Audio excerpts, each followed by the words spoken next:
Jonathan Kuminga. Unless you've been living under a rock, this is a name that you would have heard mentioned countless times over the course of this offseason. Whether it has been about a potential sign-and trade with teams like the Kings and the Suns, or whether it has been about a questionable extension with the Warriors, if you've paid any attention to this NBA offseason, then you would have heard Jonathan Kuminga's name countless times. But what you might not have heard quite as much is about Jonathan Kuminga's on-court performance, and more importantly, how good is Jonathan Kuminga actually? Well, if you were to watch his highlights, you might think he's one of the greatest players of all time. Kuminga, oh wow!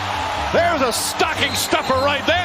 Because if there is one thing you can never question about Kuminga, it is his athleticism. In a league with the best athletes in the world, Kuminga is one of the best of the best. And it's really about being off balance. Oh, Kuminga flying charter! Power, speed, strength, agility. You have the most talked about athletes being the Thompson twins currently. Well, Jonathan Kuminga was that before they entered the league, and he still is that kind of athlete. He's that special. And naturally, when you have that level of power and explosiveness, it means you are always going to be a threat getting to the rim. Just watch him here where Steph sets the screen, which Christie handles quite well, but what he doesn't handle is the bump to the chest from Kuminga before he just throws it down. Well, here against Tyus Jones, who is a clear mismatch, watch JK just body him all the way to the rim, but what's more impressive is even with KD coming over to help, he still has the concentration and strength to finish. And it's not just power either. Look at him here bringing the ball up the floor with Ingram in front of him.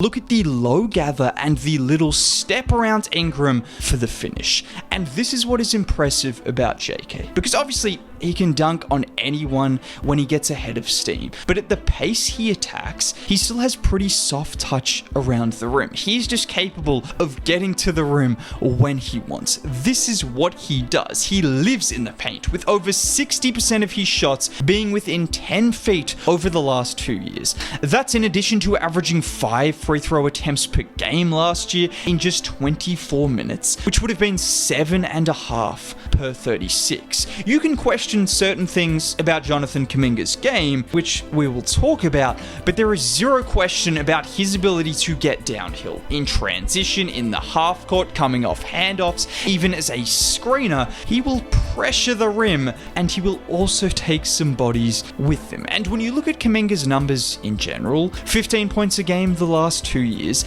a dip in efficiency last year, but not terribly inefficient, and doing all of this in 25 minutes a game. Not to mention what he did in the playoffs, because after receiving DNPs in the Rockets and the Wolves series, once Steph Curry got injured, the Warriors needed someone to step up as a scoring option. Everyone thought it would be Jimmy Butler, who was still solid, but it was Jonathan Kuminga who led the scoring after Steph got injured, averaging 24 points a game his last 4 matches against the Wolves. With no Steph Curry to help, pretty limited supporting offensive cast, a 22-year-old was putting up these kind of numbers against an elite defense, and he wasn't just doing it by attacking the rim. You saw his mid-range game, you saw his patience, you saw him backing down smaller defenders and using his size. You saw the entire arsenal of scoring from Jonathan Kuminga in that series.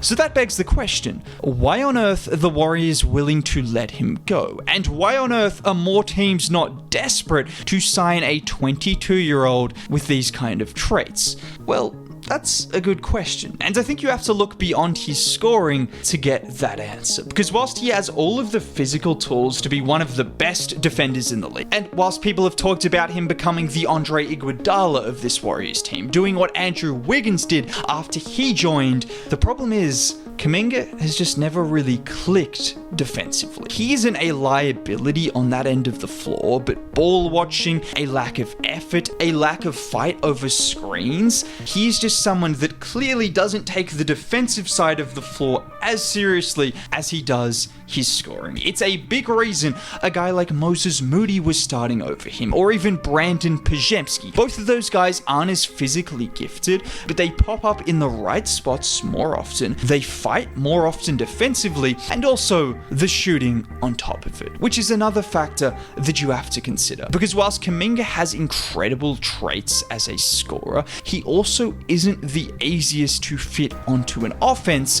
because of his lack of shooting, and how that can make it difficult when he needs to be the third or fourth option alongside the likes of Jimmy Butler and Steph Curry. Now, when he needs to become the first option like we saw in the Wolves series, well, you can see him do a lot of things. But the reality is the NBA is built around 10 to 15 superstars.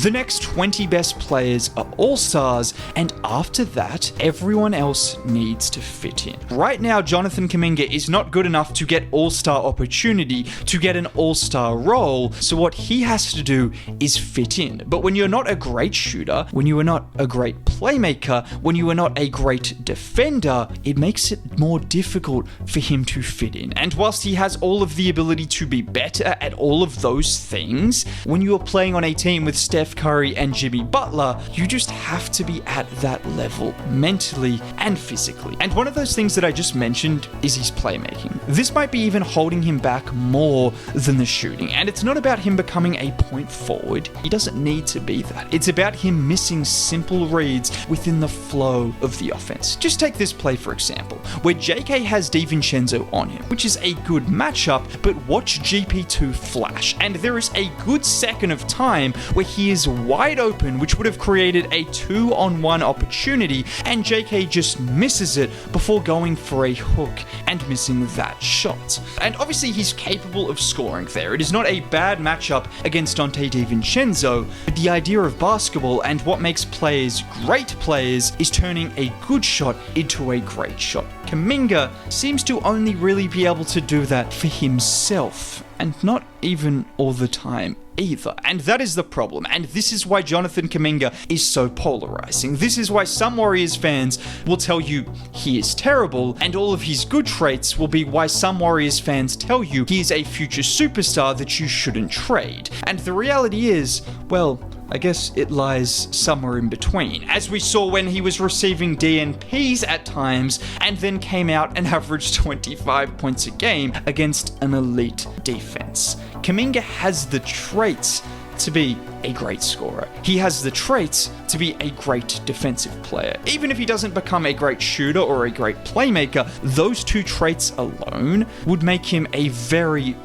valuable player. But the question is more so about how he can fit in on a team when he is not the focal point, because he's not going to get more touches than Steph Curry and Jimmy Butler.